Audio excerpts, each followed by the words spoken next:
Democratic Republic of Congo is the scene of the worst humanitarian crisis in the world, according to the United Nations. Berlatar di Afrika Selatan, lebih tepatnya di negara Republik Demokrat Kongo. Kisah pun akan berfokus pada sebuah kondisi yang sangat memprihatinkan ketika perang saudara tengah melanda negara tersebut. Hingga PBB menyatakan bahwa ini adalah sebuah kondisi masalah krisis kemanusiaan terburuk dan paling mematikan di dunia sejak Perang Dunia Kedua. Jutaan warga sipil nyatakan tewas akibat perang saudara yang tak kunjung usai. Hingga lebih parahnya pembantaian dan pemerkosaan kerap digunakan sebagai tameng senjata perang.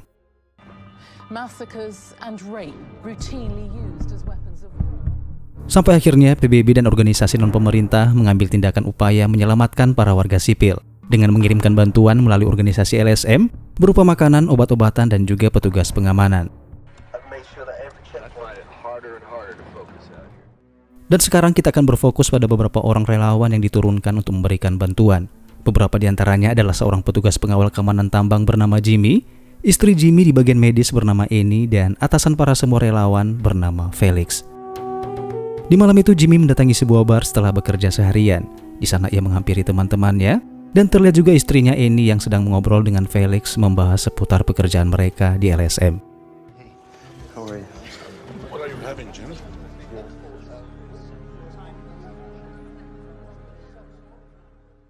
Tak berapa lama terdengar sebuah berita di TV yang menyiarkan tentang Menteri Pertambangan Kongo yang menolak perpanjangan kontrak dengan perusahaan tambang asing di negara mereka. Entah karena masalah korupsi politik atau mungkin Kongo sedang dirugikan atau apalah itu alasannya, namun yang pastinya Jimmy, Felix, dan salah seorang petugas keamanan bernama Chox terlihat cukup tegang mendengar berita itu.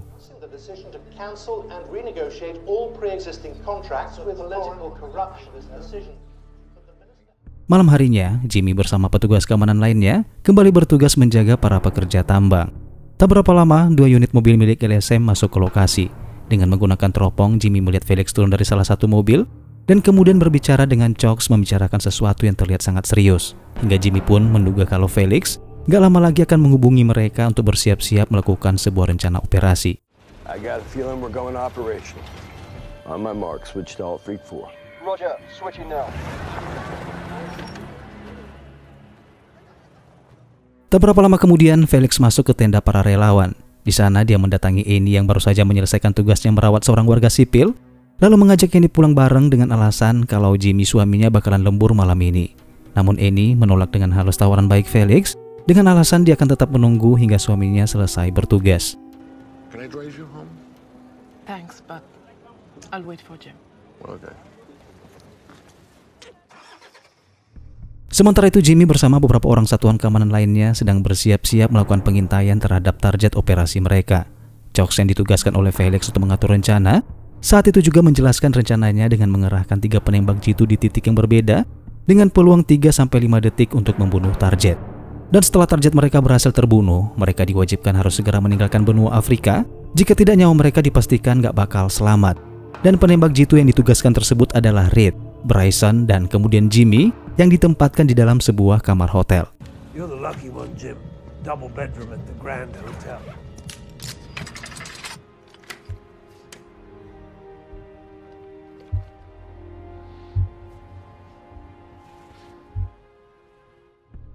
Dan sebuah fakta pun akhirnya terungkap tentang siapa mereka sebenarnya, di mana Felix sebagai pemimpin bersama agennya yaitu Jimmy, Chox, dan yang lainnya ternyata adalah agen pembunuh bayaran yang ditugaskan menyamar untuk membunuh Menteri Pertambangan Kongo karena telah menolak perpanjangan kontrak kerjasama dengan perusahaan tambang asing.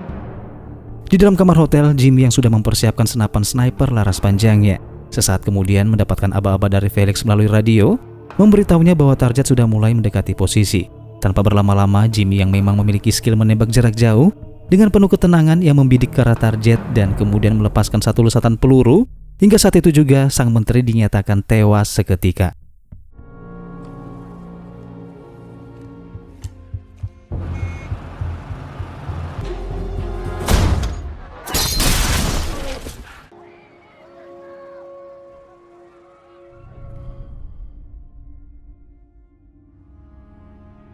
Delapan tahun kemudian setelah Jimmy dinyatakan menghilang bak ditelan bumi, Ia pun memutuskan untuk berhenti menjadi seorang agen pembunuh bayaran dan juga mata-mata, lalu memutuskan untuk kembali masuk ke negara Kongo untuk bekerja dan mengabdikan dirinya sebagai teknisi pengeboran air.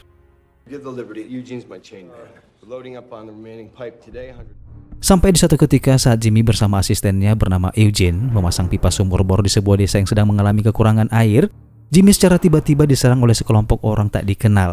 Hingga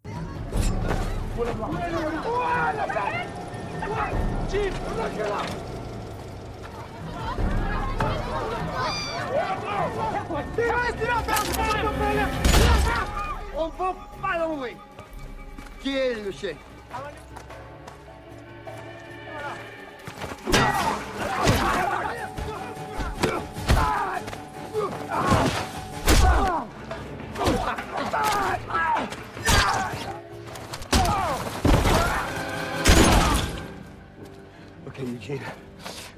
Listen, Eugene, you've got to do what I asked you to do because you're the one. Understand?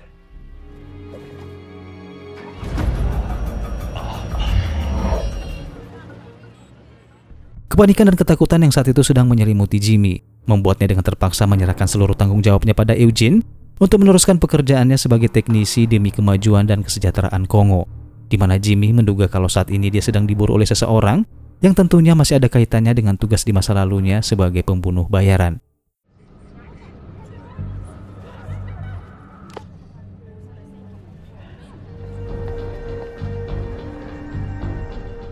Singkat cerita, tibalah Jimmy di kota London. Di sana dia menemui rekan seperjuangannya yaitu Chox yang saat ini bekerja di sebuah perusahaan keamanan swasta. Di kesempatan itu Jimmy mengutarakan maksud dan tujuannya memberitahu Chox tentang penyerangan yang baru saja ia alami di Kongo, dan tentunya di balik semua itu ia merasakan kalau ada seseorang yang sedang mengincar kematiannya.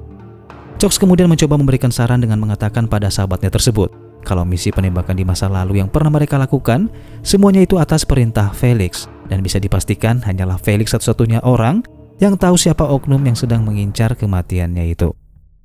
We should both track down Felix Marti, find out who's behind. Felix Marti was the only civilian who knew. Last I heard he was back in Barcelona. Saat keluar dari gedung, Jimmy tak menyadari bahwa setiap inci dari langkah kakinya tengah diawasi oleh beberapa oknum tak dikenal melalui kamera pengintai CCTV, yang mana mereka menurunkan salah seorang pengintai untuk membuntuti Jimmy saat itu juga.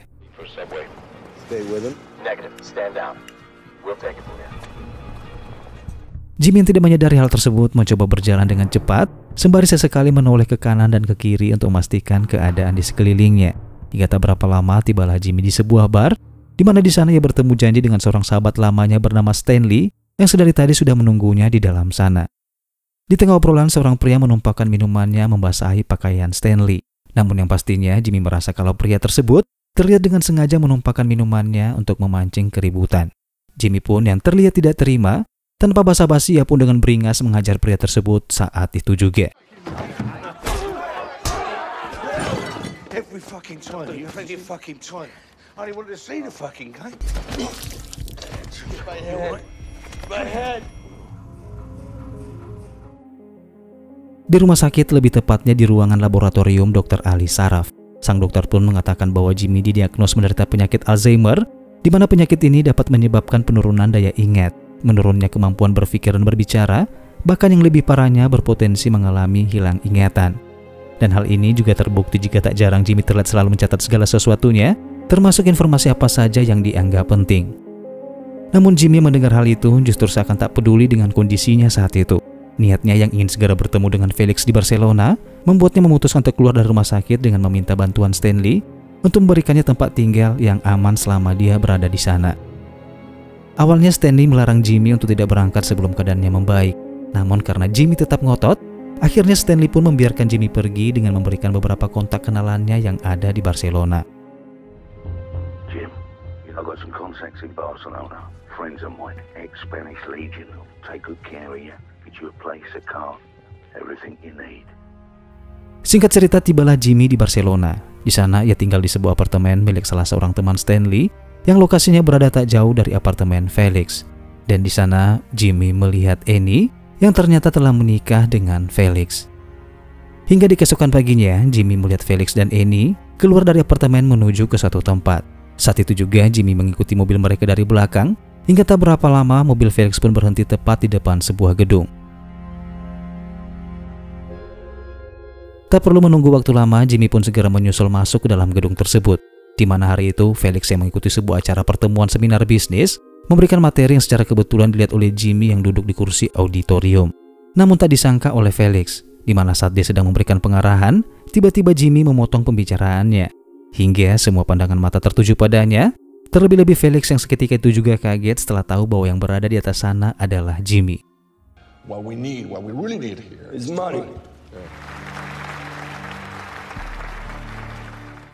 Setelah acara seminar selesai, Jimmy langsung saja menyampaikan maksud dan tujuannya datang ke Barcelona dengan mengatakan tentang adanya oknum yang berusaha membunuhnya saat berada di Kongo. Namun mendengar hal itu, Felix justru kaget dan terlihat sedikit tidak percaya kalau Jimmy nekat kembali masuk ke negara itu. Justru dia berpikir kedatangan Jimmy tersebut hanyalah untuk merebut Annie dari kehidupannya. But why were you in Congo? Why? Let me tell you, I don't believe a word. I believe you're here because you think Annie will leave me to be with you. We're gonna start over again here. Join Annie and I for dinner tonight. Di keesokan malamnya di restoran, Annie yang sudah tiba lebih awal bersama Felix tiba-tiba dikagetkan dengan munculnya sang mantan suami, membuatnya seolah-olah tidak dapat mengucapkan sepatah kata pun. Pertemuan yang tak terduga itu tentu saja membuat Jimmy dan Annie terlihat tegang dan canggung satu sama lain, hingga diperparah ketika Felix dengan sengaja mengatakan sesuatu yang membuat Annie kesal dan seakan dipermalukan di depan semua orang. Jim, welcome. You didn't tell her. No, I didn't tell her. It's a surprise. We have champagne. Felix, stop. Saying Felix Jr. Stop. Sit down. You're humiliating me. Annie! That you were here in Barcelona. That you were coming to dinner. Please tell Felix if he still wants to give her 40. Sebuah realita akhirnya terungkap, mengapa dan bagaimana Annie terlihat sangat marah dan kecewa pada Jimmy, di mana Jimmy 8 tahun yang lalu telah tega meninggalkan dirinya hanya karena demi sebuah misi rahasia yang bahkan Annie pun sama sekali tidak tahu dengan rencana mereka itu.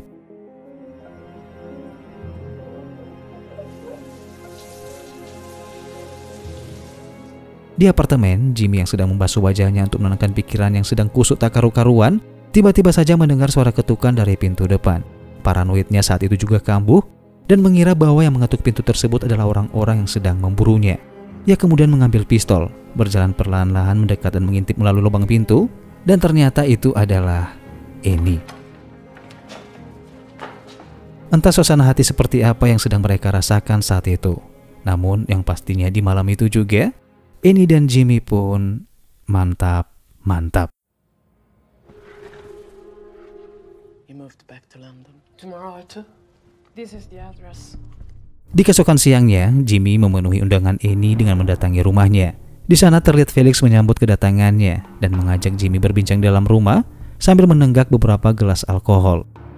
Perbincangan Felix yang arahnya ngalor ngidul entah kemana, membuat Jimmy saat itu juga fokus ke pokok pembicaraan dengan segera meminta informasi pada Felix tentang siapa oknum yang sedang mengincar kematiannya itu. Namun kecurigaan Jimmy muncul di mana Felix terlihat tidak mau mengangkat telepon dari seseorang yang saat itu menelponnya. Ia justru mengangkat telepon tersebut dengan bersembunyi di dalam toilet, membuat Jimmy mengetahui hal itu pun mendobrak pintu dan...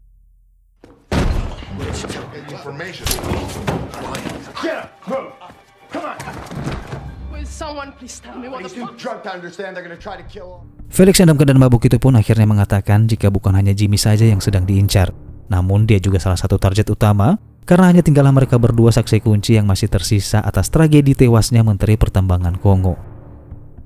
Tak lama kemudian, apa yang menjadi ketakutan Felix akhirnya terjadi, di mana tentara bayaran yang sedang mengincar mereka tiba-tiba menyerang dari berbagai sisi.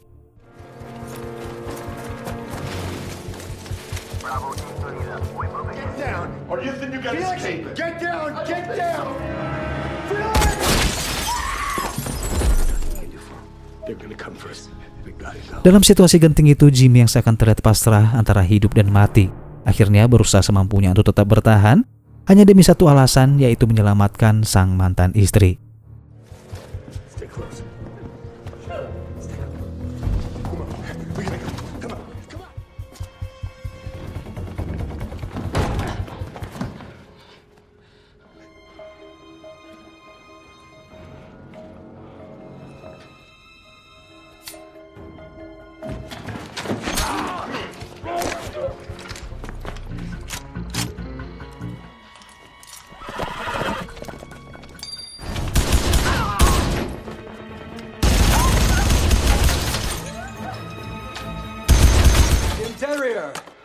I heard great things about you.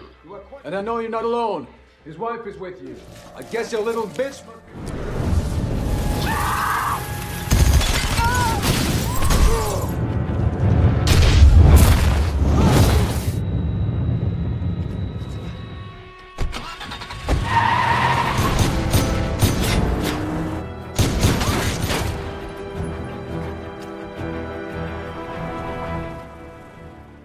Setelah berhasil kabur dari rumah Felix, Jimmy kemudian berencana membawa Annie ke rumah Stanley yang ada di Barcelona, sebuah tempat terpencil yang saat ini dirasa cukup aman dan dipastikan tempat itu tak dapat dilacak oleh siapapun.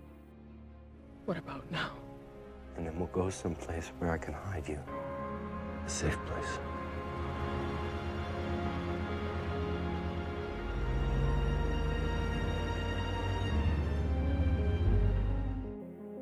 Singkat cerita, tibalah mereka di lokasi yang dituju. Di sana mereka disambut oleh Stanley yang baru saja tiba 2 hari yang lalu dari London. Di dalam rumah saat mengobrol, Stanley memberitahu Jimmy sebuah informasi penting tentang sebuah perusahaan ekspor-impor bernama Aquila Corporation. Diketahui perusahaan tersebut sedang melebarkan sayapnya dan dinyatakan maju pesat secara signifikan selama beberapa tahun terakhir. Namun informasi tersebut memunculkan sebuah fakta baru yang sangat-sangat mengejutkan Jimmy, di mana perusahaan tersebut ternyata dimiliki oleh sahabatnya yang tak lain dan tak bukan adalah Chox. Stanley kemudian menduga bahwa keadaan itu dipastikan ada kaitannya dengan orang-orang yang saat ini sedang memburu Jimmy, yang artinya perusahaan milik Chox yang saat ini sedang naik-naiknya, ada kemungkinan Chox berusaha agar perusahaannya tersebut aman dan tidak tersandung kasus yang dulu pernah mereka lakukan di Kongo, sehingga Chox mencoba mencari cara untuk melenyapkan semua agen yang terlibat dengan mengirimkan tentara bayaran untuk membunuh para saksi yang diantaranya adalah 2 rekan sniper Jimmy yaitu Reid dan Bryson yang sudah dihabisi tak lama setelah kematian Menteri Pertambangan Kongo. Kemudian Felix yang juga sudah tewas di rumahnya dan target mereka yang terakhir yaitu Jimmy. Antara syok dan hampir tidak menyangka jika semua itu dilakukan oleh rekannya sendiri, dan saat itu juga Jimmy pun memutuskan menyusun rencana untuk balas dendam.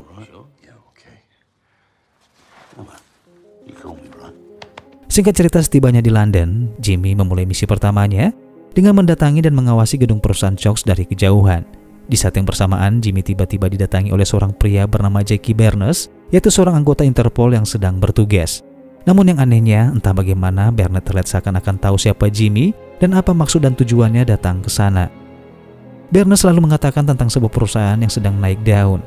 Namun perusahaan tersebut sedang diincar oleh pihak kepolisian karena diduga terkait sebuah kasus besar.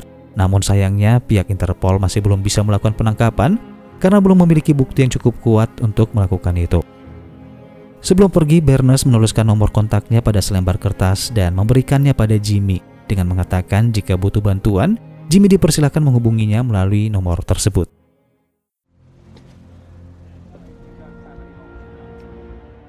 Siang harinya, Jimmy menghubungi Chox melalui customer service perusahaannya, meminta Chox untuk menemuinya 1 jam ke depan yang berlokasi di sebuah tempat wisata bernama Aquarium Oceana.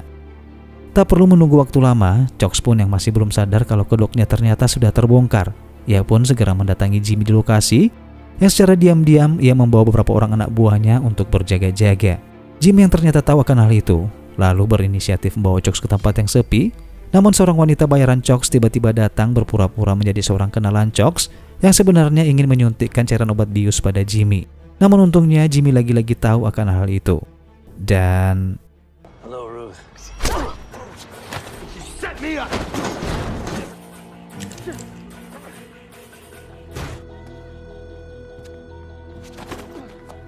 I'm wondering what exactly it is you want to fix, Jim. Sialnya di tengah interogasi, penyakit Jimmy tiba-tiba kambuh. Dan di saat yang bersamaan, Chox mengatakan sesuatu yang kurang menyenangkan tentang Annie, mantan istrinya. Hingga saat itu juga membuat Jimmy terlihat sangat marah dan langsung menembak Chox tepat mengenai tangannya.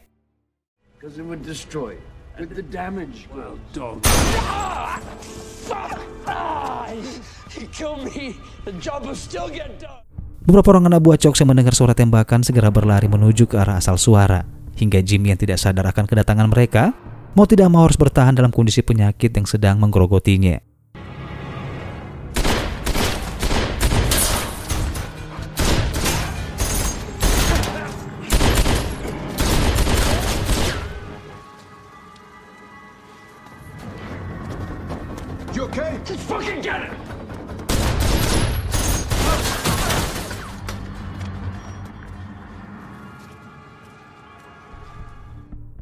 dalam kondisi sudah tak mampu untuk mengimbangi serangan. Jimmy akhirnya mencoba melarikan diri, hingga tanpa ia sadari ia menjatuhkan buku catatannya yang selama ini selalu ia bawa.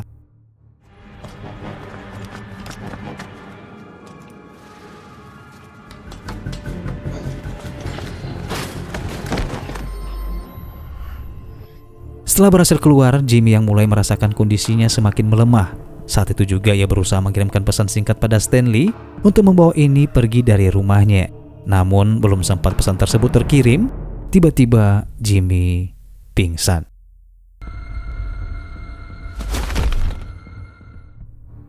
Entah sudah berapa lama Jimmy tak sadarkan diri di bawah sana. Namun yang pastinya ketika ia terbangun, ia pun menyadari kalau keadaan di sekelilingnya sudah dalam keadaan gelap. Dengan sekuat tenaga, ia segera pergi dari tempat itu, lalu mencoba menghubungi ponsel Stanley. Namun hal itu justru membuatnya syok bukan kepalang. Bagaimana tidak, panggilannya tersebut ternyata dijawab oleh Chox yang saat ini sedang menyekap Stanley di rumahnya. Usut punya usut, Chox ternyata berhasil menemukan buku Jimmy yang terjatuh. Hingga ia pun mengetahui alamat rumah Stanley yang tentu saja tertulis di dalam buku itu. Dan akhirnya sial buat Stanley.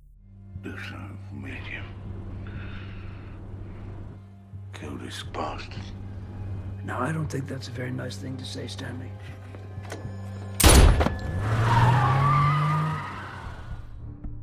Setelah menghabisi Stanley, Chox kemudian mengancam Jimmy dengan mengatakan akan membunuh Annie jika Jimmy tidak segera menyerahkan dirinya.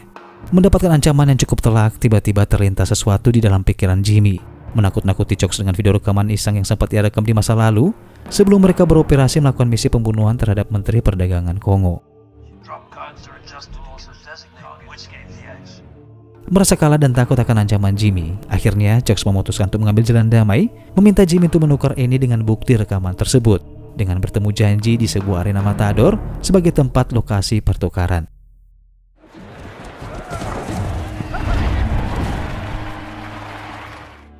Di keesokan harinya setelah berada di lokasi, Jimmy ternyata telah merancang strategi penjebakan. Hingga di tengah keramaian penonton, Jimmy yang tahu posisi tempat duduk Chox dan Annie saat itu juga menyuruh Chox untuk melepaskan Annie terlebih dahulu. Namun sayangnya salah seorang anak buah Chox tiba-tiba mengetahui posisi Jimmy. Hingga mereka pun segera melakukan pengejaran dan...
Setelah Jimmy berhasil menghabisi seluruh anak buah Chox, ini berinisiatif memanfaatkan kelengan Chox dengan berlari kabur, yang secara kebetulan bertemu Jimmy yang kembali terkapar digerogoti oleh penyakitnya.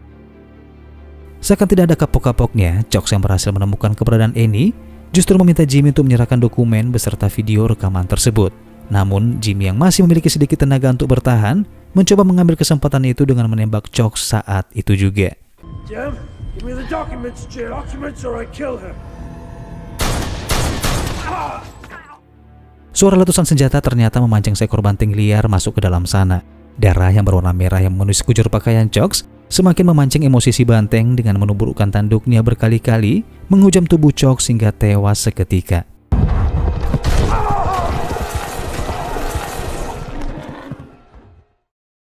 Tak lama kemudian Barnes datang masuk ke dalam bersama satuan Interpolnya. Mereka memisahkan Annie dengan Jimmy, lalu membawa Jimmy untuk segera dilarikan ke rumah sakit.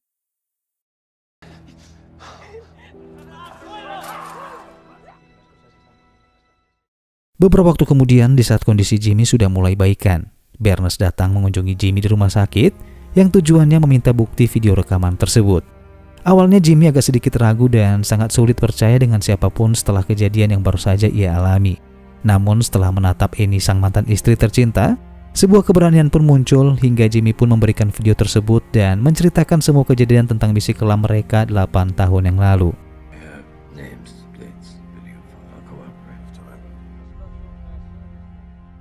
Sekalipun Jimmy sudah menceritakan apa yang sudah terjadi, namun sebuah konsekuensi hukum yang berlaku mengharuskan Jimmy tetap dipidanakan karena dinyatakan terbukti bersalah atas tindakannya di masa lalu.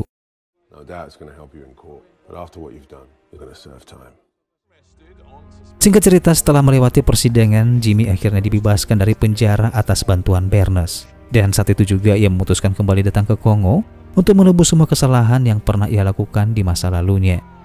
Setibanya di Kongo, Jimmy pun kembali bertemu dengan Annie yang juga mengabdikan dirinya sebagai dokter di sana. Hingga bersama-sama mereka berdua mengabdikan diri untuk warga sipil dan demi kemanusiaan. Dan yap, film pun berakhir.